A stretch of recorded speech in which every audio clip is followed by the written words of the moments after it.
Hello friends, सी language सीखने की इस सीरीज में आज हम सीखने वाले हैं बिटवाइज नॉट ऑपरेटर।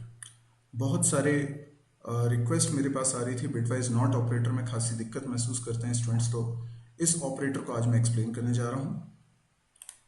सबसे पहले तो बिटवाइज नॉट ऑपरेटर कैसे बनता है, तो ये सिंबल जब हम लगाते हैं तो ये बिटवाइज नॉट ऑपरेटर कहलाता है।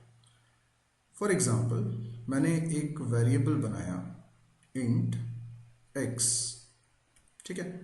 अब मैं x वेरिएबल के अंदर एक वैल्यू असाइन करना चाहता हूं, दैट इज नॉट 5। हम जानते हैं जो बिटवाइज ऑपरेटर्स होते हैं ये ऑपरेटर बिट्स पे काम करते हैं, यानी 0 और 1 पे काम करते हैं।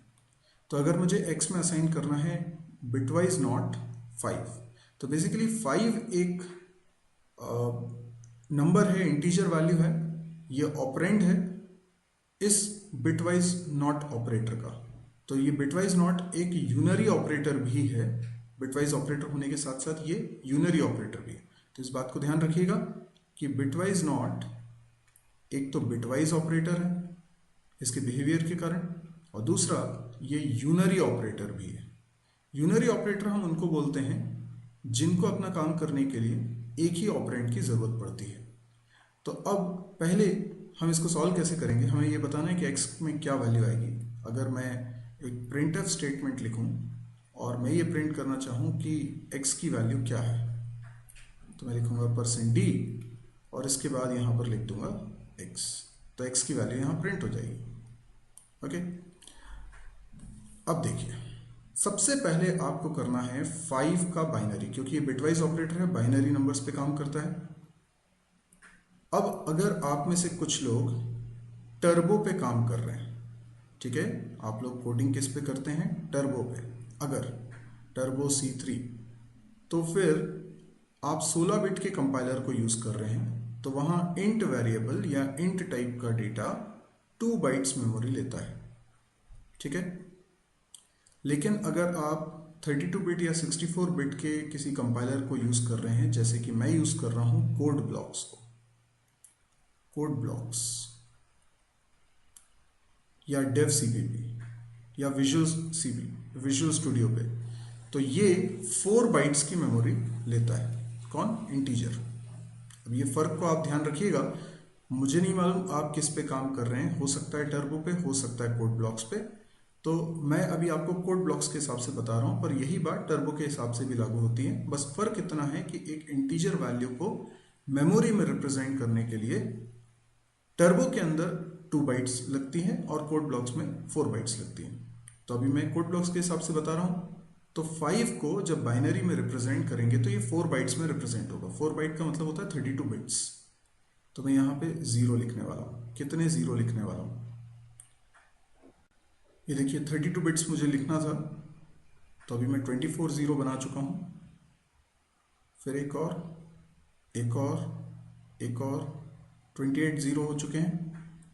अभी 4 और बाकी हैं, ठीक है। तो मैं लिखूंगा 0 1 0 1। ये 5 का बाइनरी हो गया, ठीक है। तो ये 5 का बाइनरी है।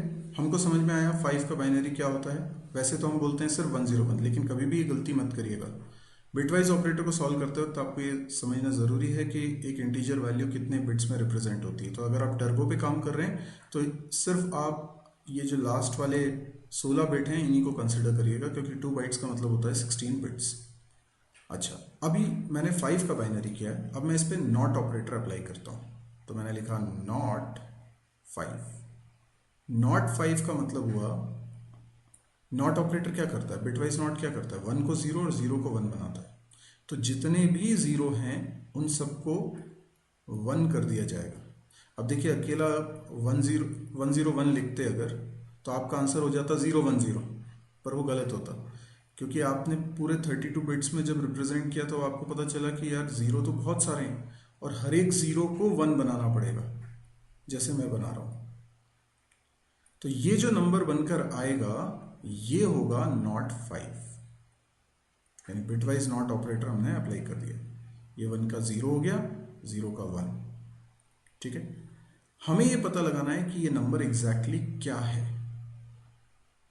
अब अगर आप इसको बाइनरी टू डेसिमल करने चाहेंगे तो आपको क्या करना पड़ेगा, बहुत बड़ा कैलकुलेशन करना पड़ेगा। आप समझ सकते हैं इतने सारे वन हैं तो ये 2 की पावर्स हैं, इन सबको ऐड करना पड़ेगा। पर वेट अ मिनट, उसके बाद भी जो आपका आंसर आएगा वो गलत होगा।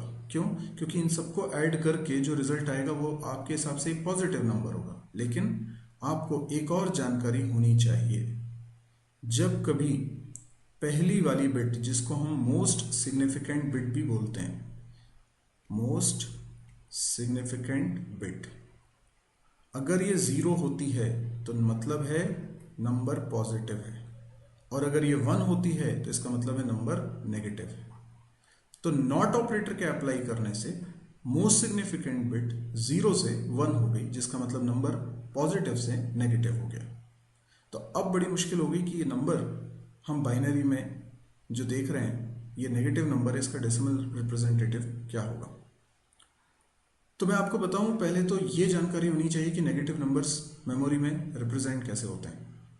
तो टूज कॉम्प्लीमेंट करके स्टोर होते हैं। ध्यान रखिएगा, कोई भी नेगेटिव नंबर, ठीक है, कोई भी नेगेटिव नंबर मेमोरी में स्टोर कैसे होता है। फॉर एग्जाम्पल -20, ये कोई नंबर है। अब मैं कहता हूं इसको बाइनरी में कैसे रिप्रेजेंट करेंगे, तो आप क्या करिए, 20 का करिए बाइनरी, आएगा कुछ, मान लेते हैं B1 है ना, कुछ बाइनरी नंबर आ रहा है। तो B1 का, इस बाइनरी नंबर का आप लीजिए 2's कॉम्प्लीमेंट, और 2's कॉम्प्लीमेंट लेने से जो बाइनरी नंबर आएगा हम कहेंगे ये है -20। मेरी बात समझ में आई? नेगेटिव नंबर कैसे स्टोर होते हैं, कैसे रिप्रेजेंट होते हैं बाइनरी में। तो जैसे -20 को मुझे बाइनरी में रिप्रेजेंट करना है तो पहले मैं 20 का बाइनरी निकालूंगा। 20 तो पॉजिटिव नंबर है, इसका बाइनरी निकाला, इसका मैं 2's कॉम्प्लीमेंट ले लूंगा, जो बाइनरी में नंबर आएगा वो -20 का बाइनरी कहलाएगा। अब हमें एक बात समझ में आ गई कि नेगेटिव नंबर कैसे रिप्रेजेंट होते हैं। अब आप एक प्रॉपर्टी और समझिए, अगर आप जो बाइनरी नंबर है B1, ठीक है, मान लीजिए ये किसी नंबर है X, उसका बाइनरी है, ठीक है, कोई भी X एक पॉजिटिव नंबर है, उसका बाइनरी है B1। तो मुझे बताइए -X का बाइनरी क्या होगा। देखिए मैंने बहुत सिंपल सी बात पूछी कि X कोई नंबर है जो कि पॉजिटिव नंबर है, इसका बाइनरी मान लीजिए B1 है। तो अब बताइए कि -X का बाइनरी क्या होगा। तो सिंपल, ये B1 का अगर आप 2's कॉम्प्लीमेंट ले लेंगे तो जो नंबर आएगा वो -X का बाइनरी होगा। जैसे X की वैल्यू मान लीजिए है 100, तो 100 का बाइनरी है B1, तो -100 का बाइनरी कौन है, B2। अब एक इंपॉर्टेंट प्रॉपर्टी और दिमाग में रखिएगा, किसी भी बाइनरी नंबर का 2's कॉम्प्लीमेंट लेने से जो बाइनरी नंबर बनता है उसका वापस से 2's कॉम्प्लीमेंट अगर आप ले लेंगे, फिर से 2's कॉम्प्लीमेंट ले रहे हैं, तो वापस B1 आ जाएगा। यानी B1 का बाइनरी, B1 का 2's कॉम्प्लीमेंट किया तो B2 आया, और B2 का 2's कॉम्प्लीमेंट किया तो B1 आया। तो ये प्रॉपर्टी बहुत कमाल की है। इसी प्रॉपर्टी की मदद से मैं एक्चुअल में नॉट 5 का मतलब निकाल पाऊंगा कि वो क्या है। तो देखिए, ये जो नॉट 5 ऊपर लिखा हुआ है, ये नंबर क्या है ये मुझे पता करना है, ठीक है, यही मेरा क्वेश्चन है कि ये क्या है। तो मैं क्या बोलता हूं कि ये कोई नेगेटिव में नंबर है, ठीक है ना, मान लेते हैं नेगेटिव में नंबर, ठीक है। तो ये मान लीजिए कि ये -X है जिसकी वैल्यू लिखी हुई है, मानते हैं। अब इस, देखिए फिर बोलता हूं, ये जो आपको बाइनरी नंबर दिख रहा है, इतने सारे 1 है ना, ये पूरा का पूरा नंबर नेगेटिव में कुछ है, ये मुझे पता है क्योंकि मोस्ट सिग्निफिकेंट बिट क्या है, 1। तो मैंने कहा होगा कोई नंबर, लेट से -X, ठीक है, -X है ये, क्योंकि हम बोल रहे हैं कुछ नेगेटिव में नंबर होगा, और ये इसका बाइनरी लिखा हुआ है, मतलब मैंने इस पूरे को क्या मान लिया, B2, ठीक है। अब मुझे पता लगाना है कि ये नंबर क्या है, तो मैं क्या करता हूं, इस नंबर का 2's कॉम्प्लीमेंट ले लेता हूं, ठीक है। हम जानते हैं 2's कॉम्प्लीमेंट लेने से क्या आ जाएगा, B1 आ जाएगा, और B1 का जब बाइनरी टू डेसिमल करूंगा तो वो क्या आ जाएगा, X आ जाएगा। समझ में आई बात? तो इस लिहाज से अगर मैं इस बाइनरी का डेसिमल रिप्रेजेंटेशन निकालना चाहता हूँ तो पहले इस बाइनरी का मैं 2's कॉम्प्लीमेंट निकाल लेता हूँ। ठीक है, तो मेरे लिए ये नंबर क्या है, B2 है। ठीक है, अब इसका 2's कॉम्प्लीमेंट निकालने के 2's कॉम्प्लीमेंट कैसे निकालते हैं, पहले आप निकालिए 1's कॉम्प्लीमेंट और उसमें प्लस कर दीजिए 1। तो B2 का अगर मैं 2's कॉम्प्लीमेंट निकालता हूँ तो पहले तो मुझे 1's कॉम्प्लीमेंट निकालना पड़ेगा, और 1's कॉम्प्लीमेंट देखिए इसके ऊपर ही लिखा हुआ है। ये जो लिखा हुआ है ये क्या है, ये B2 का ही 1's कॉम्प्लीमेंट है। 1 को 0, 0 को 1 करना है।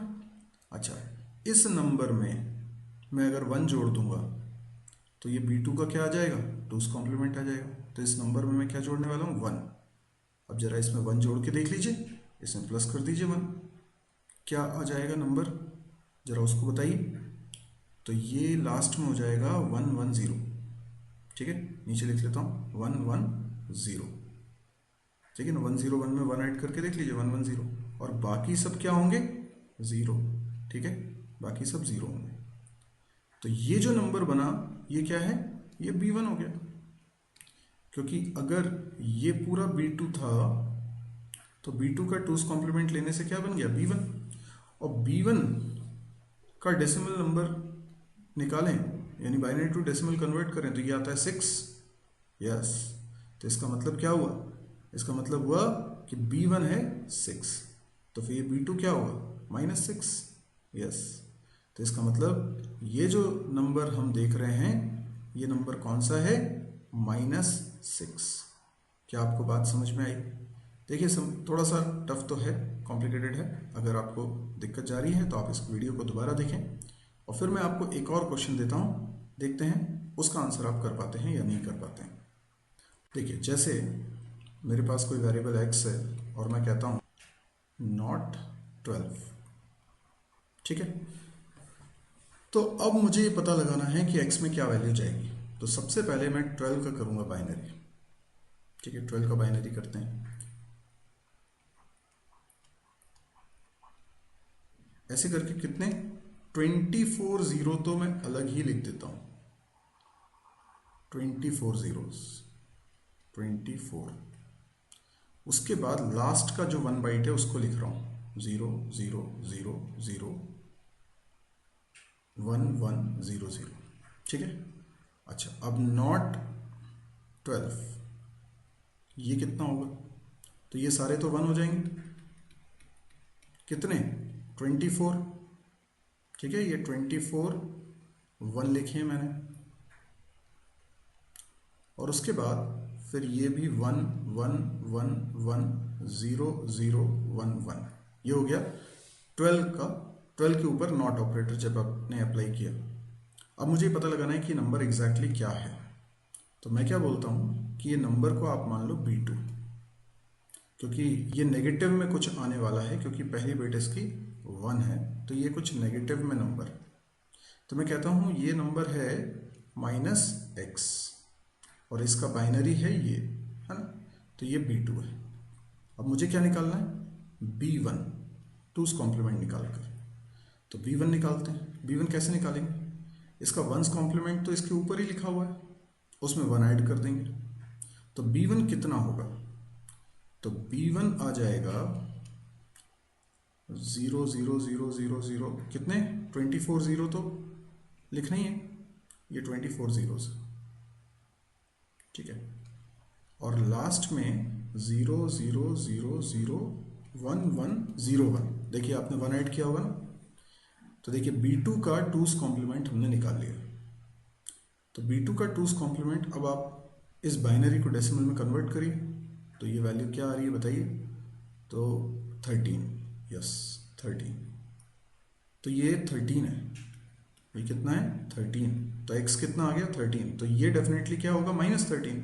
यस, तो x में क्या स्टोर हुआ है, -13 स्टोर हुआ है। इस तरीके से हम बिटवाइज ऑपरेटर को सॉल्व करते हैं।